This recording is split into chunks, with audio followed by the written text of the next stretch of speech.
Last part के and में हमने देखा था कि लिंजी ने जिन से एल्केमी सिखाने की रिक्वेस्ट की थी, जिसके लिए जिन मान गया था। जिसके बाद जब वो दोनों रेस्टोरेंट में खाना खा रहे थे, तब उनके पास बैठे कुछ लोग डोंगचेंग कॉन्टिनेंट की सेंट यानी जेनी के ऊपर कमेंट कर रहे थे, जिसकी वजह से जिन और लिंजी को गुस्सा आ गया था और लिंजी ने उस बंदे के हाथ पैर तोड़ दिए थे। लेकिन वो बंदा वहाँ से भाग गया था, पर जिन ने उस बंदे को रात में ढूंढ कर मार दिया था। अब आगे तो इस पार्ट की शुरुआत में हम सोल माउंटेन के एक स्टूडेंट को जिन और लिंजी के पास देखते हैं, जो उन सबको वैंगजी फैमिली से बचाने के लिए जिन को थैंक यू बोल रहा था। इस पे जिन उसे कहता है कि मुझे थैंक यू नहीं सुनना, मैंने तुम्हारी जान बचाई है, इसलिए तुम मुझे सोल माउंटेन के ट्रेजर दो। पर तभी लिंजी जिन को रोकते हुए उस स्टूडेंट से कहती है कि ये तो आपस का मामला है, इसलिए तुम्हें ट्रेजर देने की कोई जरूरत नहीं है। इसके बाद लिंजी उस स्टूडेंट से सोल माउंटेन के बाकी स्टूडेंट्स के बारे में पूछती है, जिसपे वो लड़का कहता है कि जिन लोगों को आपने बचाया था वो तो ठीक है, पर अभी भी सोल माउंटेन के कुछ स्टूडेंट्स और मास्टर टेंपल से गायब है। ये सुन के लिंजी उस स्टूडेंट से कहती है कि तुम्हें चिंता करने की कोई जरूरत नहीं है, उन्हें ढूंढने में हम तुम्हारी मदद करेंगे। तो ये सुन के वो स्टूडेंट थैंक यू बोलते हुए वहाँ से चला जाता है। जिसके बाद जिन लिंजी से कहता है कि तुम्हें ये प्रॉब्लम अपने सर पे लेने की क्या जरूरत थी। इस पे लिंजी बोलती है कि इसमें प्रॉब्लम वाली क्या बात है, ये तो बहुत ही आसान काम है। इसके बाद लिंजी जिन को लेकर इन्वेस्टिगेशन के लिए निकल जाती है, जहां वो दोनों सबसे पहले लिंग युआन टेम्पल आते हैं और वहां के मास्टर से पूछते हैं कि क्या आपके टेम्पल से भी कोई स्टूडेंट गायब है।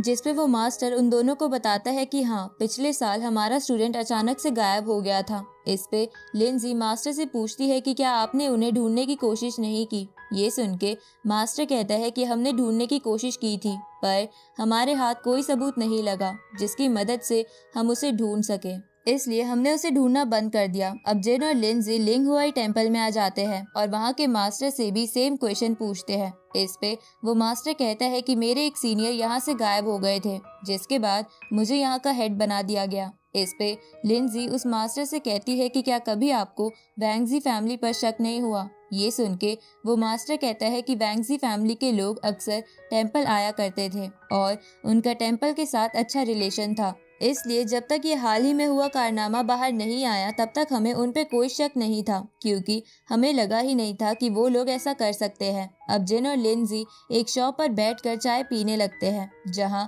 जिन लिंजी से कहता है कि पूरा दिन बीत गया है और हमारा बस टाइम वेस्ट हुआ है, क्योंकि सभी लोग सेम ही आंसर दे रहे हैं और उन्हें तो किसी पर शक भी नहीं है। ये सुन के लिंजी जिन से कहती है कि वैंगजी फैमिली के कई मैटर्स इस शहर का सिटी लॉर्ड हैंडल करता है, हमें उसके मेंशन पर जाके इस बारे में पता लगाना चाहिए।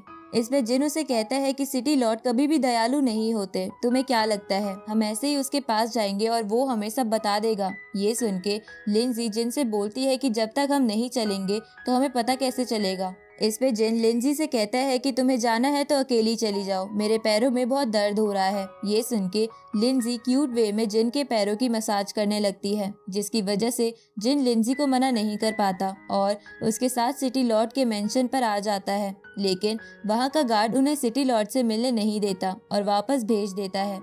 आगे जब वो दोनों वापस जा रहे थे तो जिन लिंजी को समझाता है कि अपना टाइम वेस्ट करना बंद करो, हम कोई पुलिस वाले नहीं हैं, हमें अपनी डेस्टिनेशन पर जाना चाहिए। इस पे लिंजी जिन से कहती है कि अपनी इन्वेस्टिगेशन आधे में छोड़ना मेरा स्टाइल नहीं है और अगर तुम्हें अपनी डेस्टिनेशन पर जाने की इतनी जल्दी हो रही है तो तुम वहाँ अकेले चले जाओ।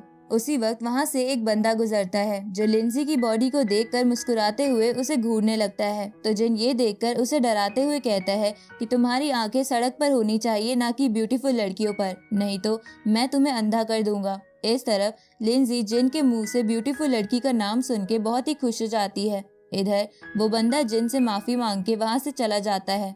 जिसके बाद लिंजी जिन से कहती है कि वो तो बस मुझे देख ही रहा था, तो तुमने उसे क्यों डराया, इससे मेरी ब्यूटी थोड़ी ना कम हो जाएगी। ये सुन के जिन लिंजी से कहता है कि मुझे डर है कि वो बंदा जैसा दिख रहा है वैसा है नहीं, वो जानबूझ के अपनी स्ट्रेंथ छुपा रहा है। अब वो दोनों रात को होटल में आ जाते हैं जहाँ लिंजी अपने कमरे में सो रही थी। तभी वो पहले वाला बंदा गलत इरादे से चुपके से लिंजी के कमरे में घुस जाता है, पर जिन भी उसी कमरे में बैठा था जो उस बंदे को अपने डोमेन में फंसा लेता है। ये देखकर वो बंदा जिन से कहता है कि तुम्हें हीरो बनने का ज्यादा शौक है क्या। इस पे जिन अपनी तलवार निकालते हुए कहता है कि नहीं, बस मुझे लोगों को मारना पसंद है।